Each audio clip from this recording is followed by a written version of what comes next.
আসসালামু আলাইকুম। সপ্তম শ্রেণীর বীজগাণিতিক রাশির গুণ ও ভাগ অধ্যায় থেকে আজকে আমরা অঙ্ক করব। তো 1 নম্বর অঙ্কে 3ab কে 4a³ দ্বারা গুণ করতে হবে। প্রথম রাশিকে দ্বিতীয় রাশি দ্বারা গুণ করতে হবে। তাহলে আমরা চলে যাই মূল অঙ্কে। 3ab × 4a³। এখন এই অঙ্ক করার নিয়ম হচ্ছে প্রথমে সহগ সংখ্যাকে সহগ বলা হয়। তো প্রথমে সহগ দুটির গুণ করব। তো এখানে এবির সহগ হচ্ছে 3, a³ সহগ 4। আর এই যে ইংরেজি অক্ষরগুলোকে চলক বলা হয়। এর সাথে যে সংখ্যা থাকে এটাকে সহগ বলা হয়। তো আগে সহগগুলোর গুণ করব আমরা। 3 × 4 = 12। এখানে প্রথম রাশিতে একটা এ আছে এবং দ্বিতীয় রাশিতে 3টা এ আছে। অর্থাৎ প্রথম রাশিতে এর পাওয়ার 1 আছে আর দ্বিতীয় রাশিতে এর পাওয়ার 3 আছে। এই অঙ্কের নিয়ম হচ্ছে গুণ অঙ্কের নিয়ম হচ্ছে প্রথমে চলকটা বসাবো, বসানোর পরে পাওয়ারগুলোর যোগ করতে হয়। গুণ থাকলে পাওয়ারে যোগ করতে হয়। এখানে এর পাওয়ার 1 আছে, এখানে এর পাওয়ার 3 আছে। 3 আর 1 4। প্রথম রাশিতে বি আছে, বি চলক আছে, কিন্তু দ্বিতীয় রাশিতে বি চলক নাই, তাই বি ওইভাবে বসে যাবে। তাহলে আমাদের অ্যান্সারটা হবে 12a4b। 12a⁴b।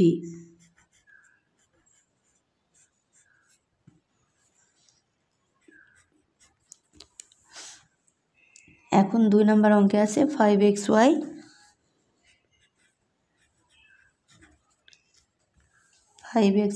6az।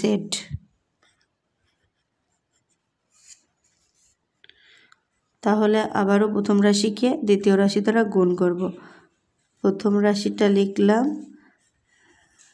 দ্বিতীয় রাশিটা গুণ দিয়ে তৃতীয় রাশি লিখলাম।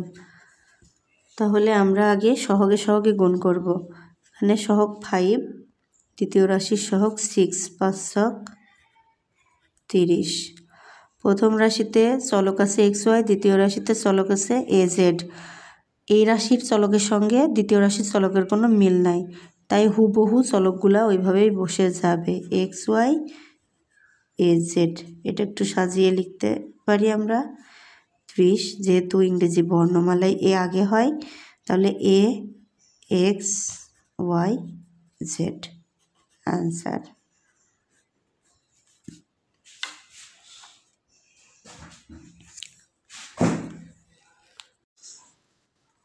তিন নম্বর অঙ্কে আছে 5a² x² 3ax5 x⁵y।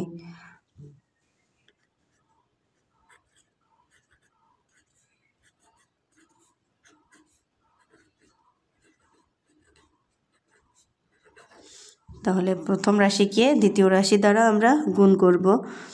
তো প্রথম রাশির সহগটা হচ্ছে 5, দ্বিতীয় রাশির সহগ 3। তাহলে 3 আর 5 গুণ করলে হয় 3 × 5 = 15। এখানে a² আছে, এখানে a² কিছু নাই, অর্থাৎ 1 আছে। তাহলে আমরা জানি গুণ থাকলে পাওয়ারে যোগ করতে হয়। তাহলে 2 আর এখানে এর পাওয়ার 1 মিলে হয় 3। এখানে x⁵2 অর্থাৎ x² এখানে x⁵5 আছে, যোগ করলে হয় 7। এখানে প্রথম রাশিতে y চলক নাই, দ্বিতীয় রাশিতে y চলক আছে, তাহলে এটা এইভাবেই থাকবে।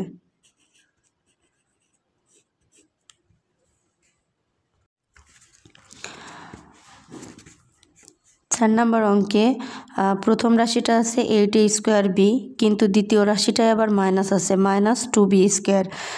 বাকি 3টা অঙ্কর থেকে এই অঙ্কটা একটু ভিন্ন। তো মাইনাস থাকলে কি করতে হয়, আগে চিহ্নে আমরা গুণটা সেরে নেব। 8a²b ইন্টু, যেহেতু মাইনাস আছে তাই একটু ব্র্যাকেট দিয়ে ঘিরে নেব। তাহলে এখানে 8-এর আগে কোনো চিহ্ন নাই। যখন কোনো সংখ্যার আগে কোনো চিহ্ন না থাকে ধরে নিতে হবে প্লাস চিহ্ন আছে।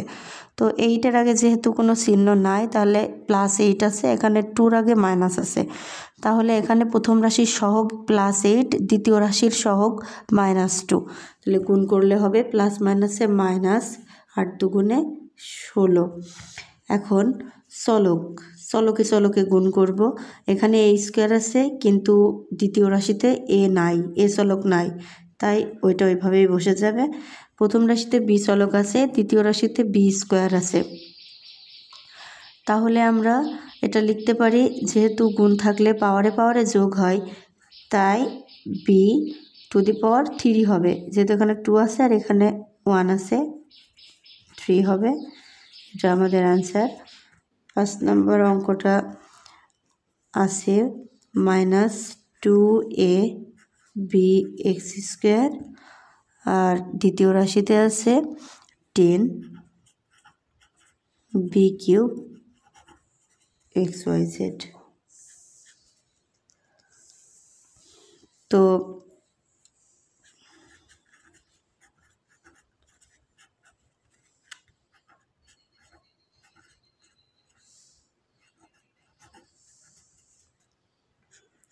তাহলে বন্ধুরা আমরা সহগের গুণগুলো আগে সেরে নেব। তো এখানে -2 আছে সহগ, আর এখানে সহগ আছে +10, প্লাস মাইনাসে মাইনাস, 10 দুগুণে 20। প্রথম রাশিতে চলক এ আছে কিন্তু দ্বিতীয় রাশিতে এ নাই, তাই এ ওইভাবে রেখে দিবে। প্রথম রাশিতে বি চলক আছে, দ্বিতীয় রাশিতেও বি চলক আছে। প্রথম রাশির বির পাওয়ার হচ্ছে 1, দ্বিতীয় রাশিতে বির পাওয়ার 3, তাহলে গুণ আছে তাই পাওয়ারে পাওয়ারে যোগ করব, 1 আর 3 b4। প্রথম রাশিতে x² আছে, দ্বিতীয় রাশিতে শুধু x আছে, তাহলে দুটো আর একটা x মিলে হবে 3টা x, x-এর পাওয়ার 3। প্রথম রাশিতে yz নাই, দ্বিতীয় রাশিতে আছে, ওইটা ওইভাবে রেখে দেব। যখন এক রাশিতে চলক থাকবে সেই চলক অন্য রাশিতে থাকবে না, তখন সেটা সেইভাবে রেখে দেব।